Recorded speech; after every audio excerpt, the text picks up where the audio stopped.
In chapter 7 of Leading with Lean, I talk about leadership activism, which is one of the 4 leadership styles required to become truly a lean leader. And the metaphor I start with is an old joke about the English breakfast. And we talk about the fact that the chicken contributes, but the pig is fully committed.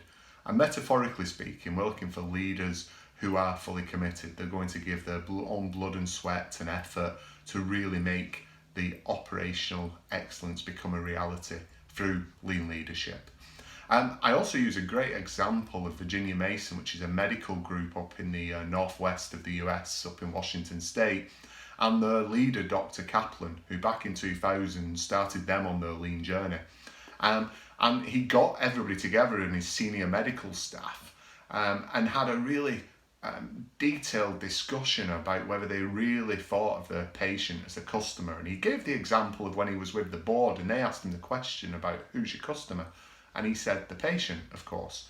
But they then challenged him about the way the hospital group operated and whether they really put the patient at front.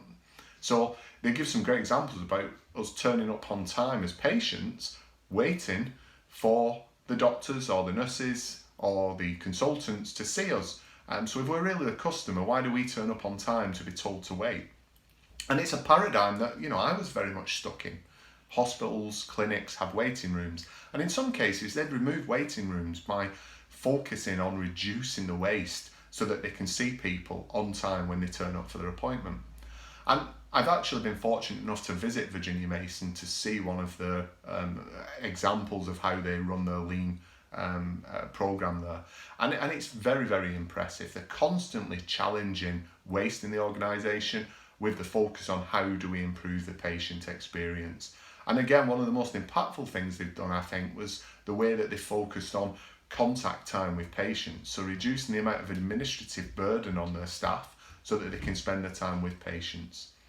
So leadership activism is inherent in delivering lean into an organisation, and chapter 7 gives some great examples of how you can engage leaders in becoming that activist that they need to be.